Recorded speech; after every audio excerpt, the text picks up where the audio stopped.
ऊष्मा भाग 1। इस कहानी के उद्देश्य हैं क. गरम और ठंडी वस्तुओं में अंतर, ख. तापमान क्या होता है, ग. तापमान कैसे मापते हैं। नमस्ते दोस्तों, कितनी गर्मी है आज। मन कर रहा है कि ठंडी ठंडी आइसक्रीम खाऊं। कितने अचरज भरी बात है ना दोस्तों कि हमें गरम और ठंडी वस्तुओं का अलग एहसास होता है। पर हम ये अनुमान कैसे लगा लेते हैं कि कोई वस्तु गरम है या ठंडी। गर्मी के दिनों में हमें गर्मी लगती है और सर्दी में ठंड लगती है। हमें वातावरण का एहसास कैसे हो जाता है। चलिए आज इस वीडियो के पात्रों के माध्यम से इसी तरह के कुछ सवालों के उत्तर ढूंढते हैं। रमा और राजा स्कूल से दौड़ते हुए घर पहुंचते हैं। लगता है दोनों बहुत भूखे हैं। चलिए देखते हैं क्या चल रहा है। माँ, कहाँ हो तुम? जल्दी से कुछ खाने को दे दो, हम दोनों को बहुत भूख लग रही है। अरे आ गए बच्चों, चलो आओ। आज मैंने तुम दोनों के लिए गरम गरम पूरी और खीर बनाई है। आओ जल्दी से खा लो। वाह, मजा आ गया। ओहो, ये पूरी तो गरम है। तुम कैसे खा रहे हो राजा? तुम्हारी पूरी गरम नहीं है क्या? नहीं रमा, मेरी पूरी तो ठंडी है। माँ, ऐसा क्यों है कि वही पूरी मुझे गरम लग रही है और राजा को नहीं? हमें बहुत गरम या कम गरम का एहसास कैसे हो जाता है? पहले अपनी पूरी को फूंक कर ठंडी कर लो, फिर हम मिलकर एक प्रयोग करते हैं। दोस्तों, क्या आपको गरम खाना अच्छा लगता है या ठंडा? बहुत गरम खाने से तो मुंह ही जल जाता है। मैंने इन 3 बर्तनों में पानी भरा है। क्या अब तुम बता सकते हो कि कौन से बर्तन का पानी सबसे गर्म है?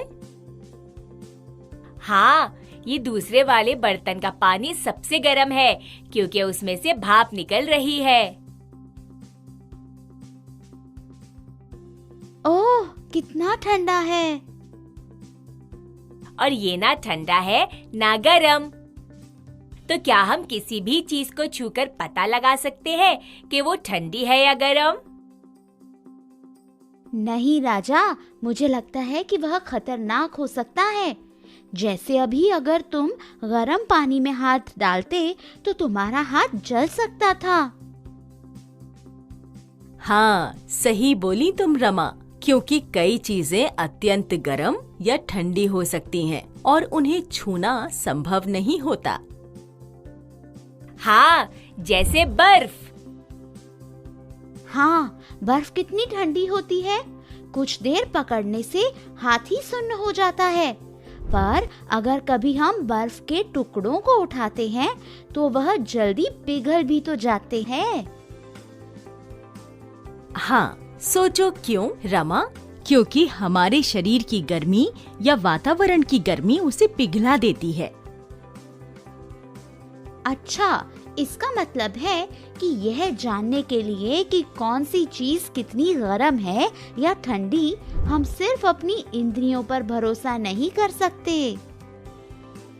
दोस्तों, किसी वस्तु की निश्चित ऊष्मा उसके ताप से समझी जाती है, पर हम ताप कैसे मापते हैं? क्या हुआ राजा, खांस क्यों रहे हो?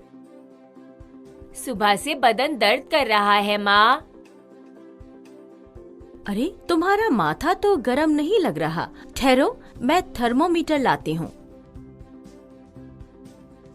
राजा, तुम्हें बुखार तो नहीं है? मैं तुम्हारे लिए अदरक वाली चाय बना लाती हूँ। रमा, तब तक तुम इस थर्मोमीटर को धोकर रख दो। इस थर्मोमीटर से कैसे पता लगता है कि हमें कितना बुखार है? इतनी छोटी सी कांच की ट्यूब है। कैसी हो रमा? कुछ परेशान लग रही हो। लगता है मेरे बारे में सोच रही हो। हाँ, मुझे अपने बारे में कुछ बताओ। तुम्हें ये तो पता ही है कि मेरा इस्तेमाल शरीर के तापमान को मापने के लिए किया जाता है। हाँ हाँ, पर यह यहाँ इस छोटे से बल्ब में ये चमकती चीज क्या है? यह मरकरी या पारा है। इस तरफ से जब माँ मुझे तुम्हारे मुंह या बगल में लगाती हैं, तब ये मरकरी फैलने लगता है और इस पतली नली की तरफ से प्रवेश करता है। जहां तक यह मरकरी फैलता है, वह तुम्हारे शरीर का तापमान दर्शाता है। यह तुम्हारे ऊपर C और F क्यों लिखा है? रमा, लंबाई को मापने की क्या इकाई है? सेंटीमीटर, मीटर आदि। सही। और ताप मापने के लिए डिग्री सेल्सियस और डिग्री फ़ारेनहाइट की इकाई का इस्तेमाल होता है। मानव शरीर का सामान्य ताप 37 डिग्री सेल्सियस या 98.4 डिग्री फ़ारेनहाइट है। बड़े काम की चीज हो तुम तो। चलो, अब मुझे पानी से साफ करके मेरे कवर में रख दो, नहीं तो माँ नाराज हो जाएंगी। तो देखा दोस्तों, हमें कोई वस्तु कम गरम या कोई वस्तु अधिक गरम क्यों लगती है। हमने ये भी जाना कि शरीर का तापमान कैसे निर्धारित करते हैं। पर क्या इसी थर्मोमीटर से हम गर्म पानी का ताप माप सकते हैं? चलिए, इस सवाल का जवाब हम अगले वीडियो में ढूंढेंगे। अभी के लिए इतना ही। जल्द मिलते हैं।